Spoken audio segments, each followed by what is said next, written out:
I mean, let's get into that, Matt. First of all, can you describe what your day job is and how you work with Palantir, and then your experience with working with them? For sure. So I work deep water Gulf of Mexico. I'm I guess by trade, uh, petroleum engineer by education. What does So petroleum engineer mean? petroleum engineer, basically, there's a multitude of different things that you can do, but basically, in a nutshell, work with geologists that kind of understand where oil formations are and figure out the best way to develop them. And what I focus on is reservoir engineering, which kind of understands how much volume is really there and how to best develop it.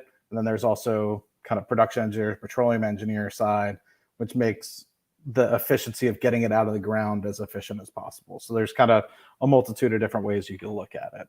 But the thing that we use Palantir for most, and I forget exactly when I started working with them, 2015 or 2016, is really for the time series data to go into Foundry. So I don't work on Apollo, I don't work in Constellation, any of that other stuff that's brand new that the Army and stuff is using. I'm using strictly Foundry.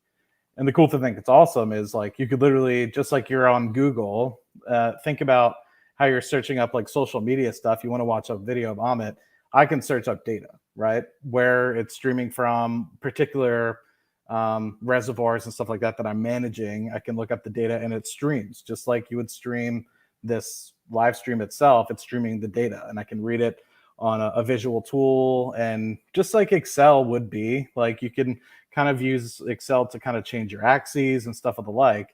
But with Palantir, it's live data. Excel is very clunky when you try to pull in live data. It crashes very easily. It's not as maneuverable.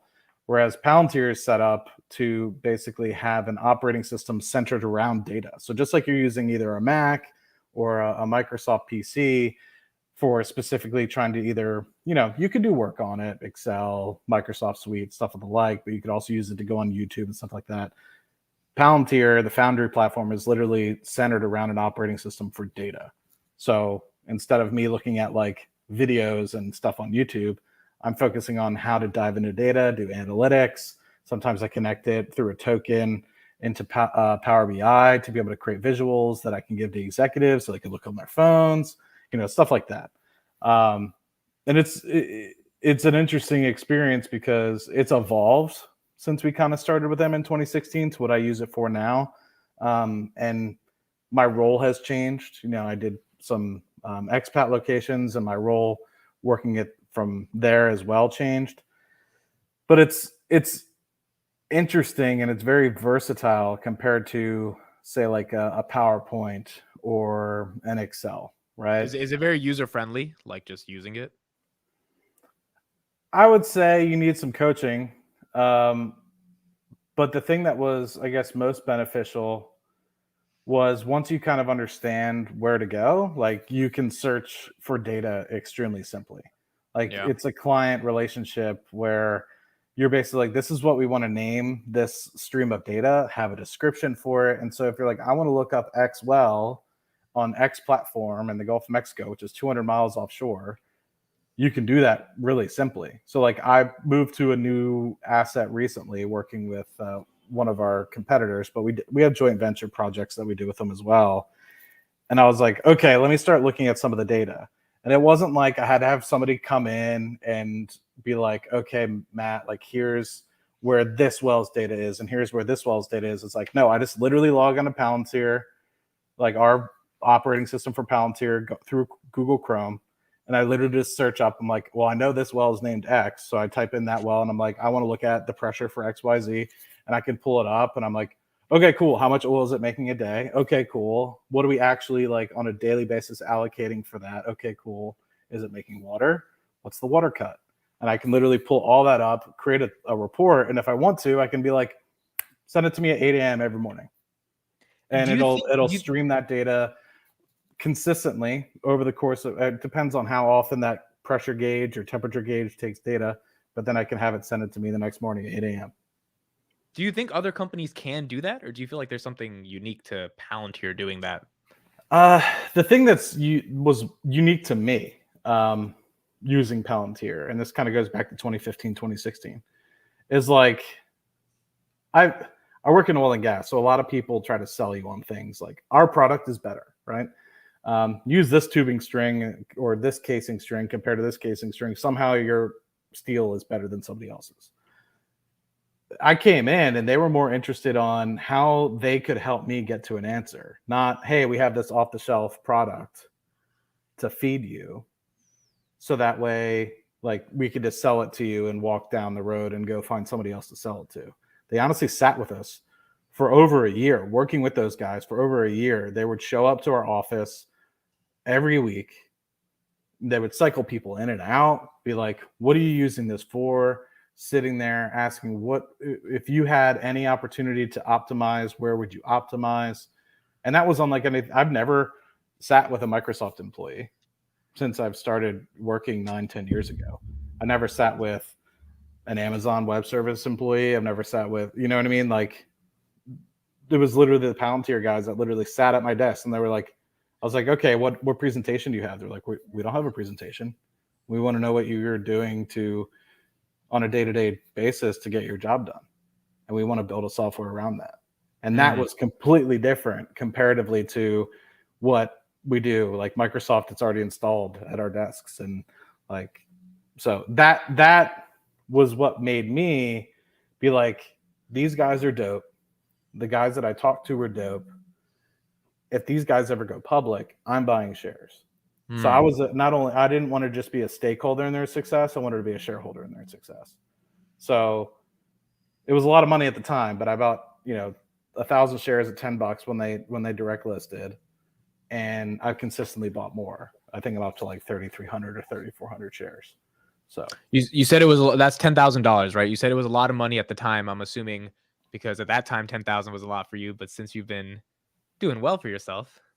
It was, yeah. Well, right? it was always still a small position of the portfolio. I'm trying to think in 2020. Yeah, 2020, late September 2020. It was a small position. Like it was less than 2% of the portfolio. And did you sell any at 45? No. Sold a lot of covered calls though. Yeah, a lot of covered calls. And I was afraid because I think I had like a $38 or $40 covered call. I'd have to go back and check. And I was afraid it's going to get called away. But it was a big spike up, right? It went from like 38 to 45 in a day, and then it came back down within the next day or two.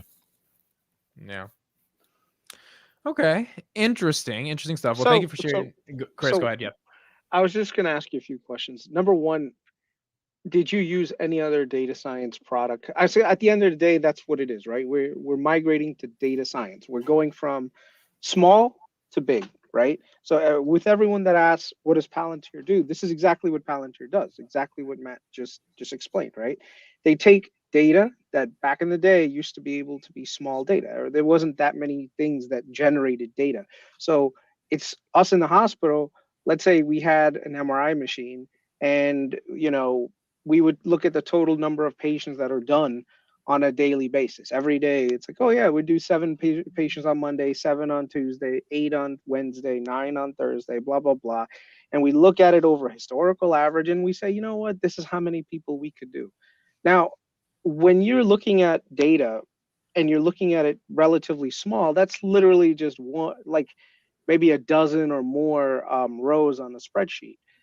But if you want to go super granular, if you want to look at things in much more detail and you want to look at a data from an entire decade, right? Or something that's specifically like different demographics or different other things, that's where Excel no longer functions. That's where we need big data to come in and do what they do. So as an example that Matt just said, he has a live streaming sensor that's feeding into a database or a data warehouse that's literally Palantir is querying from and saying, hey, this is what's going on live, and being able to present it on a chart that's real time, that's giving him the data.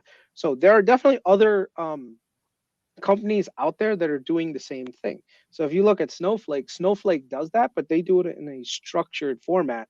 And then you have Databricks. Databricks does that with unstructured data. So there's a lot of things that are happening. And I'm telling you, this industry is still very, very small compared to where it's going in the future.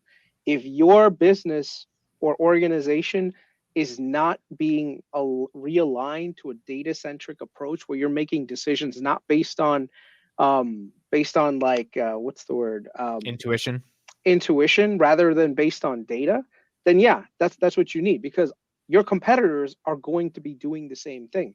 Right now, you as a business owner, let's say Amit, you know that there are more viewers, watching Audias at 8 o'clock at night versus others that may be watching at 6 a.m. in the morning, right? So what you're going to be doing is making sure that you hire people for the 8 o'clock to be managing that that workload, right? So that if Audia goes down at 8 o'clock, there'll be someone to address it. Whereas 6 o'clock, you may not Which need a happened person. on Saturday. There was a big Yeah, spike in the database for an hour and a half, and it was just dead. And I caught the last 10 minutes. And so we built something this week to like send us an email internally as soon as the shit hits the fan.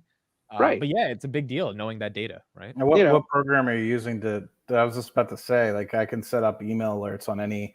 We call them tags, but it's really just like a data sensor. Yeah. But if it goes to 0 or you set a certain threshold, so I'm just curious what. So we use AWS in the back end, but it was so simple for my CTO to just set it up, because we just never had one of those major outages for an hour. So we're like, this can't happen again where we don't know about it, Mm-hmm. So yeah, I mean, and so people have asked, why aren't you building Audio on Foundry? I just don't think we have enough data yet. Foundry, you actually do need a lot of data to be able to really internalize and make data-driven decisions. Along with, you have to apply for Foundry for builders, so it's a bit of a process. I do think once the platform scales, I would love to be able to use something that optimizes, right? Because if you can optimize the shit you're building, you make better decisions, you make more money.